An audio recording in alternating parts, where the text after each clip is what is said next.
Attention mga Filipino senior citizens, matatanggap na ninyo ito simula ngayong January 2025. Maghanda na! Yan ating pag-uusapan sa video na ito. Hold up.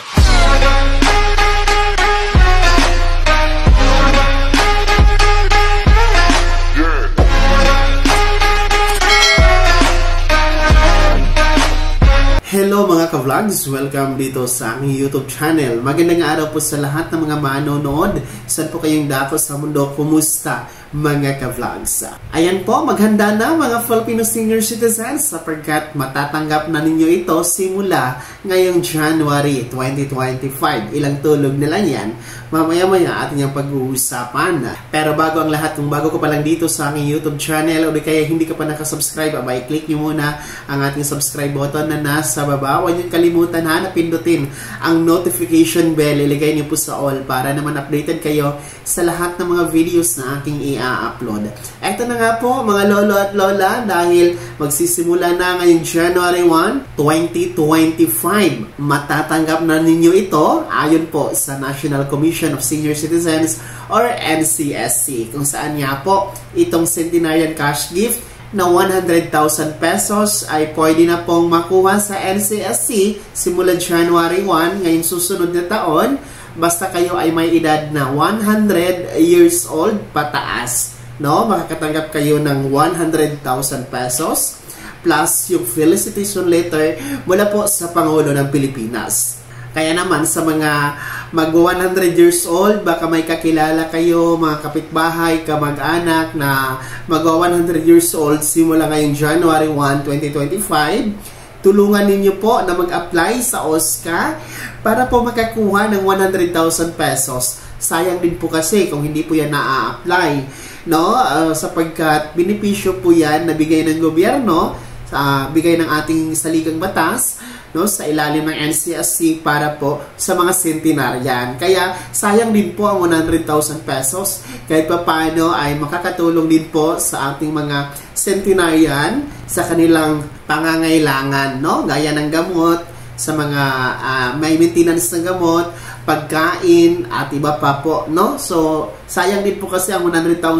May mga kakilala din po ako na mga more than 100 years old din po na hanggang ngayon hindi pa nakakuha ng centenarian cash gift kasi po wala nag-aasikaso. So, kailangan din po yan ng assistance mula sa immediate family o mga kakilala dahil hindi na po yan nila kaya mag-apply sa OSCA, yung mga 100 years old. So, yun po ha, simula January 1, the centenarian cash gift, sa OSCA kayo mag-apply kasi ang OSCA at NCSC, pareho lang naman yan sila. Mag-fill up lamang po kayo ng form na andyan po sa OSCA. Kalakip po ang birth certificate. Kung wala pong birth certificate, ay valid ID po ng isang centenarian. Pangalawa, ito nga po, no, good news ito at inaabangan po ng maraming lolo at lola sapagkat I'm sure marami po ang makikinabang dito dahil medyo mas mababa yung edad kaysa doon sa centenarian na talagang kailangan ng 100 years old. So ito po yung Expanded Centenarian Act Cash Benefit kung saan po magsisimula na din po ngayong January 1, 2025 kasabay ng centenarian. Ito, mas mababa ang edad na kailangan na makakuha ng 10,000 pesos cash gift. No, sila po yung merong edad na insaktong 80, 85, 90, and 95 years old. At paano yung mga edad na yan, marami po ang meron sa atin. No? Marami po ang makaka-avail at makaka-apply dito sa 10,000 pesos cash gift na bigay po ng gobyerno sa ilalim pa rin po ng NCSC. 10,000 pesos habang kayo ay nag-aantay sa pagiging centenarian. So kahit pa paano, habang 80 years old kayo, 85, 90 or 95 years old, malaking tulong din po ang 10,000 pesos para sa inyong mga pang-araw-araw na pangangailangan. So, 80 years old, 10,000. Pagsapit nyo ng 85 years old, another 10,000. Kung kayo ay aabot sa 90 years old, another na naman na 10,000. At kung swertehin, aabot sa 95 years old, another 10,000 na naman. And kung swertihin talaga at i-bless po ng Panginoon, kung aabot kayo sa 100 years old, yun po ang centenarian, no? Iba pa po yung 100,000 pesos. So, napakaganda po ng mga benepisyong ito at sana ay marami po ang makaka-apply. Sana ay marami pong aabot sa mga edad na yan. Yun talaga ang challenge, no? Kasi itong cash gift na ito, parang challenge lang kasi ito, no? Sa mga edad na aabot tayo, no? Isang challenge ito na panatilihin po natin ang ating kalusugan. Ingatan po natin ang ating kalusugan. Hindi naman po imposible na aabot tayo sa mga edad na yan.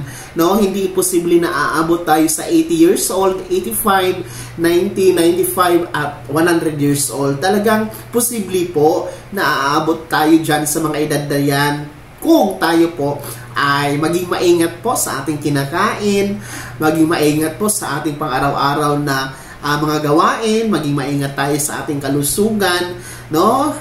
Of course, no, panalangin sa po may kapal na bibigyan tayo ng mas mahaba pang taon, no, na mabubuhay at aabot sa mga edad na yan. Posible po talaga.